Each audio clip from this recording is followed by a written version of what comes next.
جو ابھی یہ کہانیاں آپ نے منتخب کی وہ کس کرائیٹیرین کے تحت آپ نے کی؟ وہ بڑے نام تو کلاسکس میں آ گئے نا، ان کو تو سبھی لوگ جانتے ہیں، اور ان کے تراجم سوویت یونین کے عہد میں بھی ہوئے تھے۔ کرائیٹیریا بہت سادہ تھا، چونکہ یہ کنٹریکٹ جو تھا، یہ جو پروجیکٹ تھا، یہ اکیڈمی آف لیٹرز کا تھا، اور ان کا ایک اپنی ریت ہے کہ وہ مختصر کتابیں چھاپتے ہیں۔ ڈاکٹر صاحب آپ کی اپنی بھی کوئی تبادلہ افسانوں کی کتاب چھپی ہے؟ نہیں، سب سے پہلی کتاب آپ کی کس سن میں چھپی؟ میری سب سے پہلی کتاب میں نے، یہ سن بنے گا 1975۔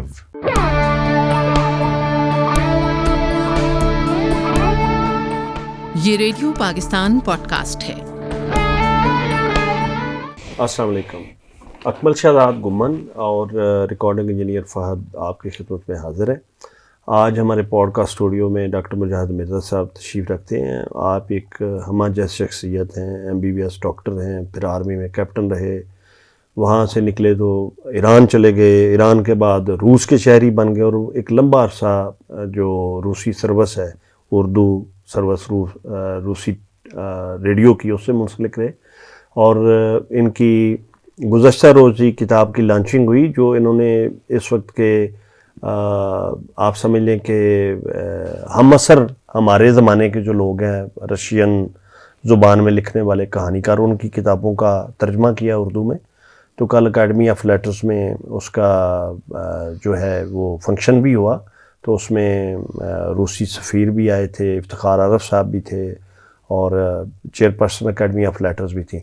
ڈاکٹر صاحب بلا تمہید یہ ذرا بتائیے گا کہ اس کتاب میں جو آپ نے کرائیٹیریا کیا سیٹ کیا، جو کہانیاں آپ نے سلیکٹ کی، اور چونکہ روس کا تو بہت ایک جو رشین لٹریچر ہے بہت رچ ہے، اور اس کی ایک بڑی رچ ٹریڈیشن ہے، اور اگر آپ نام لیں تو بڑے سے بڑا نام ہے، تو جو ابھی یہ کہانیاں آپ نے منتخب کی وہ کس کرائیٹیرین کے تحت آپ نے کی؟ وہ بڑے نام تو کلاسکس میں آ گئے نا، ان کو تو سبھی لوگ جانتے ہیں، اور ان کے تراجم سوویت یونین کے عہد میں بھی ہوئے تھے، اور اس کے بعد ان کے مختلف ملکوں میں اور ان کی اپنی اپنی زبانوں میں بشمول پاکستان کے، بلکہ اب دوبارہ ریپرنٹ ہوئے ہیں۔ معاملہ یہ کہ پاکستان میں، شاید دوسرے ملکوں میں بھی، یورپ کے علاوہ، میں ہندوستان کی بات کر رہا ہوں، کبھی بھی معاصر جنہیں ہم کہتے ہیں کنٹمپریری، جیسے آپ نے کہا ہم عصر، ہمارے ہم عصر معاصر، ان کے ادبی فن پاروں کو کبھی ہماری زبانوں میں، اردو ہو گئی، ہندی ہو گئی، اس میں ترجمہ نہیں ہوا۔ کرائیٹیریا بہت سادہ تھا، چونکہ یہ کنٹریکٹ جو تھا، یہ جو پروجیکٹ تھا، یہ اکیڈمی آف لیٹرز کا تھا، اور ان کا ایک اپنی ریت ہے کہ وہ مختصر کتابیں چھاپتے ہیں، 150 صفحے کی، حالانکہ یہ 178 صفحوں کی ہو گئی ہے۔ اس میں یہ تھا کہ کم سے کم کہانیاں، اور وہ مختلف موضوعات پہ ہو۔ اس میں نہ صرف ہم نے مختلف موضوعات چنے، اب ظاہر ہے کہانیوں کے موضوعات کوئی جامد تو ہوتے نہیں ہیں کہ یہ محبت کے بارے میں ہے، یہ جنگ کے بارے میں ہے، یہ امن کے بارے میں ہے، اور یہ جو ہے لڑائی کے بارے میں ہے، انسانوں کی باہمی لڑائی کے بارے میں۔ تو اس میں ہم نے ایک تو چنا کہ مختلف متنوع کہانیاں ہوں، متنوع موضوعات ہوں، اور ان کا جو پس منظر ہے، اور ان کا جو وینو ہے، جو جگہ ہے، وہ مختلف ہو، اور ظاہر ہے مصنف بھی مختلف ہوں۔ مثلا روس تو بہت ہی بڑا ہے نا، اور یعنی کہ 11 ٹائم زون جس بھی ملک میں ہوں، تو وہاں اس ولادیواستک سے لے کے اور آپ کے 11 کیا ہوں؟ Time zone. اچھا، تو میں عرض کرتا ہوں ولادیواستک سے لے کے استرخان تک، جو استرخان ایران کے پاس آ جاتی ہے بندرگاہ، وہاں تک کتنے بے تحاشا رائٹرز ہیں۔ تو ہم نے جو ہمیں میسر آئے، اور ان میں سے جو ہم خارے کے 5 6 7 افسانے پڑھ کے جو منتخب کر سکے، تو ہم نے 12 چنے تھے۔ دوسرا یہ کہ جو آج کل وہاں پرومیننٹ ہیں، یا پچھلی 1 دہائی میں 2 دہائی میں؟ جی ہاں، چونکہ دیکھیں 2 طرح کے پڑھنے والے، ایک ناول لورز ہوتے ہیں اور ایک شارٹ سٹوری لورز ہوتے ہیں۔ اچھا، عمومی طور پہ شارٹ سٹوری لورز بہت زیادہ ہوتے ہیں، اور وہ بہت متنوع کہانیاں پڑھتے ہیں۔ اس میں ہم کیا، بہت سارے ملکوں میں ادب کی کچھ ایسی اصناف ہیں جن کو آپ ادب لیتے نہیں ہیں، مثلا جاسوسی کہانیاں، مثلا تھرلرز، اس قسم کا، لیکن یہ ادب کا ایک حصہ ہے، مگر ہم نے وہ نہیں، ہم نے نیئر ٹو کلاسکس جو آج نہیں تو 100 سال بعد 50 سال بعد ان کو کلاسک میں شمار کیا جا سکے. یہ ہمارے ذہن میں یہی رہا کہ اس طرح اس کو منتخب کیا جائے, اس طرح منتخب کیا جناب. بالکل صحیح. تو بڑا اوور ویلمنگلی لوگوں نے کل اس کتاب کو خوش آمدید کہا ہے, اس کی آپ کیا وجہ سمجھتے ہیں؟ ایک تو اکادمی ادبیات کا نجیبہ عارف صاحب کا اپنا تعلقات کا پھیلاؤ زیادہ ہوگا. دوسرا یہ ہے کہ مجھے بھی لوگ جانتے ہیں, میرے آپ جیسے دوست ہیں, آپ جیسے لوگ دوست ہیں, سارے پڑھے لکھے لوگ ہیں. تیسرا یہ کہ یہ سب کے لیے نئی بات تھی کہ روس کی نئی کہانیاں چھپ رہی ہیں. تو ڈاکٹر صاحب آپ کی اپنی بھی کوئی تبادلہ افسانوں کی کتاب چھپی ہے؟ نہیں, آپ کی تو شاعری کی اور دوسرے موضوعات, شاعری تحقیق آپ بھی تھی. سب سے پہلی کتاب آپ کی کس سن میں چھپی؟ میری سب سے پہلی کتاب میں نے, یہ سن بنے گا 1975 اور اینڈ آف دا 1975, یعنی 1975 میں. 1975. کافی پرانے ہیں آپ تو اور کیا. تو آپ زمانہ طالب علمی میں جس دنوں میں جی سی میں پڑھتے تھے لاہور میں, تو اس زمانے میں بھی آپ تراجم ہاں, کرتے میں نے تو 1967 سے شروع کیے تھے امروز کے لیے. اچھا اچھا, جی بالکل صحیح. تو آپ یعنی افسانے کی طرف کیوں نہیں آئے؟ افسانے لکھی ہیں میں نے, لیکن بہت کم, کوئی 5-6 کبھی. جس زمانے کی آپ بات کریں, طالب علم کے زمانے کی, اس زمانے میں میرا ایک افسانہ تھا, اس کا نام مجھے اب بھی یاد ہے, پہلے باٹا پھر اسکول. اور یہ الفتح ایک بڑا ترقی پسند رسالہ ہوتا تھا, تو اس میں چھپا تھا. ارشاد راؤ کا. ارشاد راؤ صاحب. جی جی جی, میری ارشاد راؤ صاحب سے وہاب صدیقی صاحب تھے, ارشاد راؤ صاحب تھے, ہماری وہاب صدیقی سے ہیلو تھی. وہاب صدیقی جو فوزیہ صدیقی کے جو آج کل جو میئر ہیں ان کے والد صاحب. بالکل صحیح. اچھا ڈاکٹر صاحب, یہ ذرا بتائیے گا کہ آپ کا, میں نے آٹو بایوگرافی پڑھی, پریشان سا پریشان, تو جو بندہ اپنی اتنی ذہین کو 500-600 صفحات کی 700 صفحات کی آٹو بایوگرافی لکھ سکتا ہے, ایک حصہ 40 سال کی عمر تک, تو اس وقت ماشاءاللہ آپ 70 سے بھی اوپر جا چکے ہیں. 74 ہوں ماشاءاللہ. تو اس کے لیے ناول لکھنا بھی کوئی مسئلہ نہیں. اچھا, میں عموماً حیران ہوتا ہوں کہ میں ناول بہت پڑھتا ہوں اور افسانے بھی بہت پڑھتا ہوں, ظاہر ادب کی طرف, ادب سے ہی اس طرف آئے ہیں, تو میں اکثر حیران ہوتا ہوں کہ یہ بنت کیسے کرتے ہیں. پھر یہ کہ ناول اگر لکھا جائے تو ناول تو بے تحاشا لوگ لکھتے ہیں, لیکن دیکھیں پاکستان کا یا ہندوستان کا کوئی بھی ناول, ماں سوائے ان کی تامل وغیرہ جنوبی ہند کا, اردو میں لکھا ہوا کوئی ناول عالمی ادب میں حصہ نہیں بن سکا. انتظار حسین کے ناول کو ایک دفعہ صرف بکر پرائز کے لیے نامزد کیا گیا تھا, اور وہ نامزد وصول کیا گیا تھا. تو یہ کہانی بننا بذات خود ایک ایسا عمل ہے جو مجھے متحیر کرتا ہے. میں ناول لکھنا شروع کیا ہے میں نے, شاید لکھ لوں. اچھا, یہ بڑا ویسے آڈ سا لگتا ہے کہ آپ انٹرویو کر رہے ہیں اور وہ اپنے ایک ایسے فورم, نیشنل فورم پہ, تو آپ اپنے بارے میں سوال پوچھنا شروع کر دیں. لیکن ایک طالب علمانہ سوال ہے. میری کتاب جس پہ آپ نے مضمون بھی لکھا پنجرے میں آلنا, تو اس میں ایک طویل کہانی بھی ہے آخر میں, مسلمان جو مذہب کی تبدیلی کے حوالے سے. تو وہ دراصل ایک میں اپنا ٹیسٹ کر رہا تھا کہ کیا میں طویل تحریر لکھ سکتا ہوں یا ناول لکھ سکتا ہوں. تو آپ کیا سمجھتے ہیں کہ کیا میرے ہاں امکانات ہیں ناول لکھنے کے؟ دیکھیں, میں کہہ نہیں سکتا, چونکہ آپ بنیادی طور پہ شارٹ سٹوری رائٹر ہیں. آپ شارٹ سٹوری اور ناول میں کیا فرق ہے؟ اس میں صرف ڈیوریشن کا فرق نہیں ہوتا, اس میں صرف واقعات کا فرق نہیں ہوتا, اس میں دورانی کا فرق بھی ہوتا ہے. دورانی نہیں کہوں گا, عہد کا, ایپکس کا فرق ہوتا ہے. اب ایپکس کو ملانا, مثال کے طور پہ آپ نے بات شروع کی ہے 1847 سے, اور آپ بات کرنا چاہتے ہیں 2020 تک کی. اب اس سارے ایپکس کو کس طرح آپ اس میں کوآرڈینیٹ کرتے ہیں, یعنی پورا ایک جہان ہے بات کرنا. ہاں, یہی تو میرے لیے حیرت انگیز ہوتا ہے کہ کیسے وہ لوگ بہت ذہین ہوں گے یا بہت صناع ہوں گے, صناع کہہ سکتا ہوں, تخلیق کار ہوں گے جو ایسا کرتے ہوں گے. اور پھر ناول کا ایک المیہ جو میری نظر میں المیہ ہے کہ وہ ایک جگہ پہ آ کے ختم ہو جاتا ہے, آگے کیا ہوا وہ تو پھر اگلے ناول لکھا ہی نہیں جائے گا ویسا. تو آپ لکھیں, پھر ہم جانیں گے کہ آپ لکھ سکتے ہیں کہ نہیں. اچھا، وہ جو آپ نے یہ کمپلیکسٹی جو ہے کرداروں کی، وہ تو جو رشین رائٹرز ہیں ان کے ہاں زیادہ ہے. آپ یہ دیکھیں نا، کہا یہ جاتا ہے کہ ٹالسٹائی کے جو وار اینڈ پیس ان کا سب سے دنیا کا سب سے بڑا ناول، نہ صرف معیار کے اعتبار سے، اپنے اس کے حساب سے، ذہامت کے اعتبار حجم سے، کے حساب. یعنی دونوں اعتبار سے اس کو بڑا ناول مانا جاتا ہے. تو اس میں تو تہ در کردار ہیں. اسی طرح جو گارشیا مارکیز ہیں ان کے ہاں بھی اسی طرح ہے. تو یہ واقعی ایک میں تو یہ کہتا ہوں کہ فلم لکھنا یا فلم بنانا یا ناول لکھنا یہ ایک شہر یا گاؤں بسانے کے مترادف ہے، یعنی کہ یہ ایک نیا ہی جہان ہوتا ہے. اسی لیے ناول جو ہے کوئی ایک سال میں نہیں لکھا جاتا. ناول لکھے جاتے ہیں سال ہا سال میں. اور جو جلدی لکھتے ہیں ناول، وہ پھر وہ جلدی والے ہی ہوتے ہیں. عام سی باتیں ہوتی ہیں. مثلا میں نے کہا نا میں ناول لکھ رہا ہوں، میں نے ناول لکھنا شروع کیا تو میں نام نہیں لوں گا، میں نے کہا یار مجھے تو لگتا ہے اس کا ناول بن گیا. دوست ہیں ہمارے لیکن جو نویس ہیں، لکھتے ہیں، تو میں نے اسے رد کر دیا، کیونکہ اگر میں لکھ سکا تو میں وہ ناول لکھوں گا جو پھر ایک وقت میں کلاسک بنے.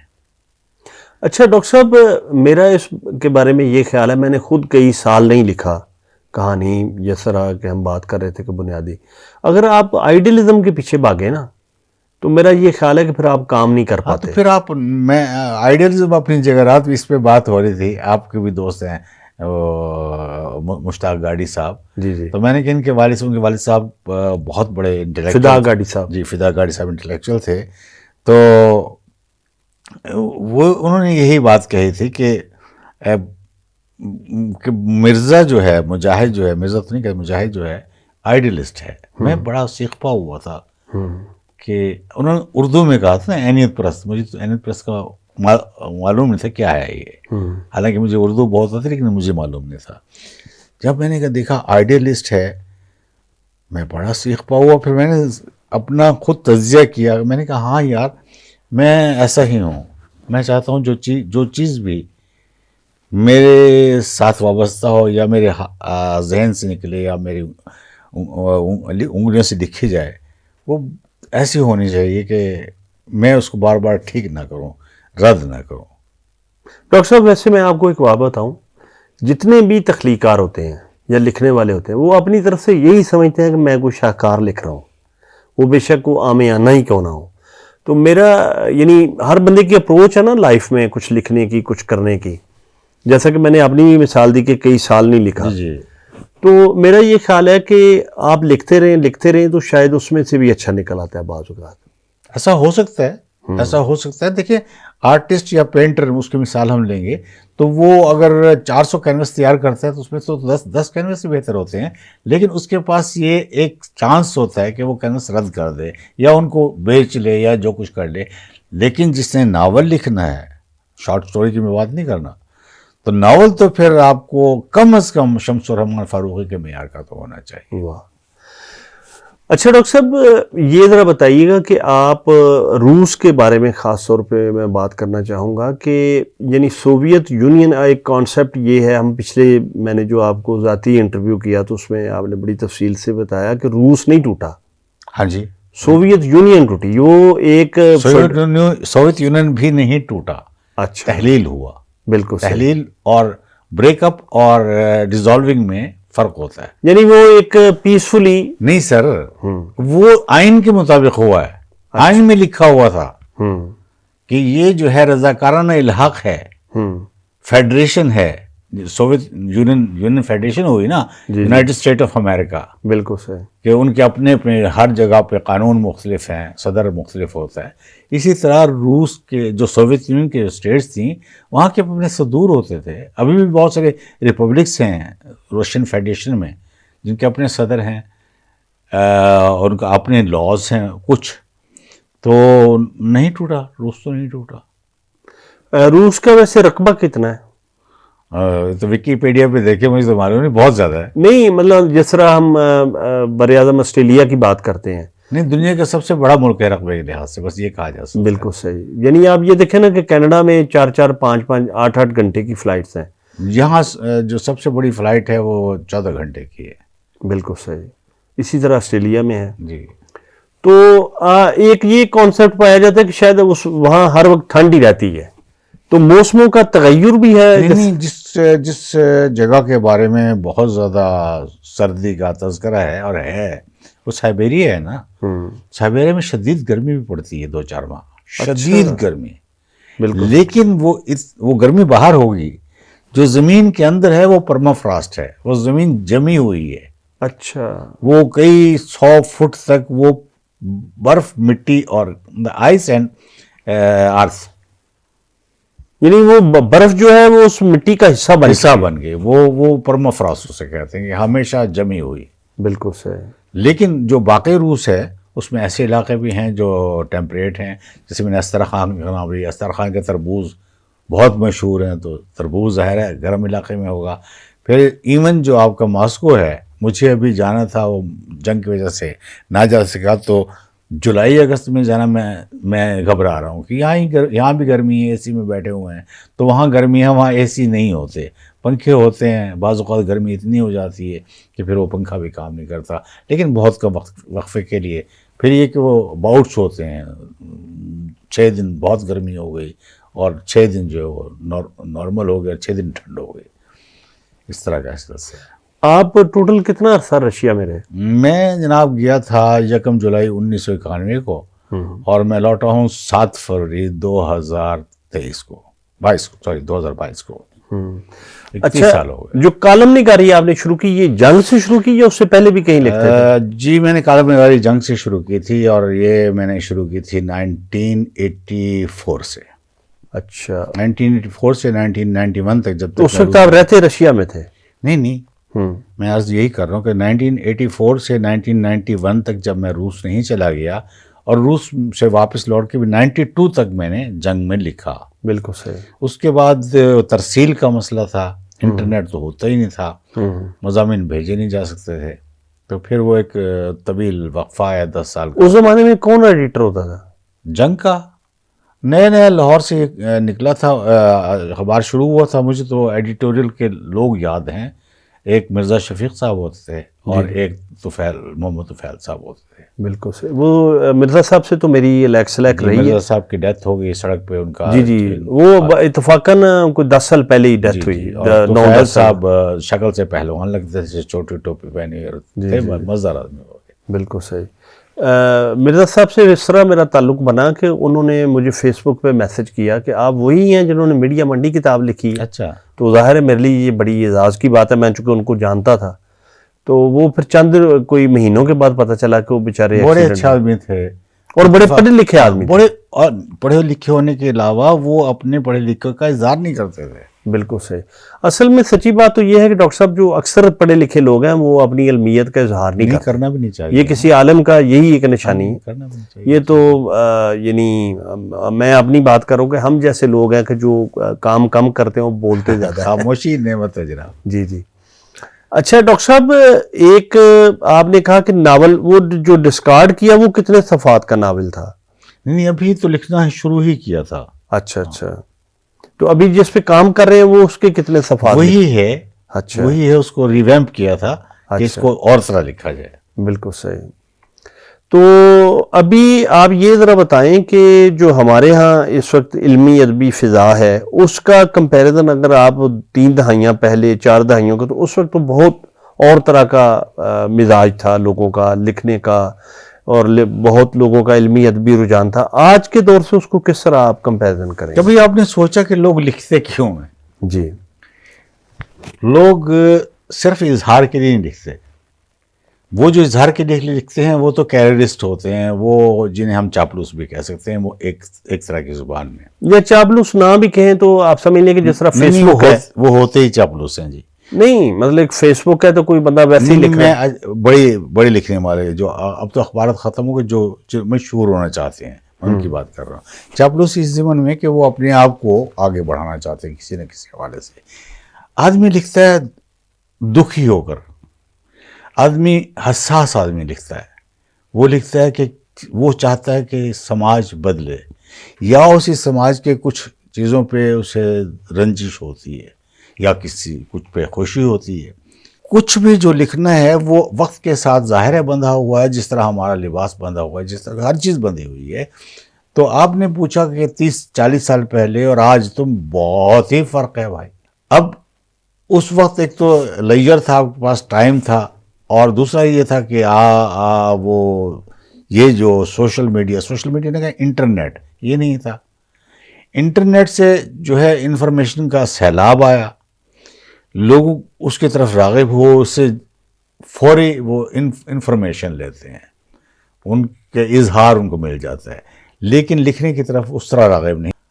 ایون جب اے آئی بہت ترقی کر جائے گی تب بھی ایسے لوگ ہوں گے جو دکھی ہوں گے اور کچھ اور لکھیں گے، کچھ نہ کچھ تو کریں گے وہ. بالکل صحیح. ڈاکٹر صاحب بہت شکریہ. آپ سے تو کئی طویل نشستیں ہو سکتی ہیں، تو آج ہم اسی پہ ایک دعا کرتے ہیں. بہت بہت شکریہ جناب، نوازش. چونکہ کچھ دوست آپ کا بھی انتظار کر رہے ہیں اور میں آپ کی ہمراہی میں جاؤں گا، چلے تو انشاءاللہ کسی اور وقت ضرور انشاءاللہ پھر نشست ہوگی. بہت بہت شکریہ. بہت شکریہ.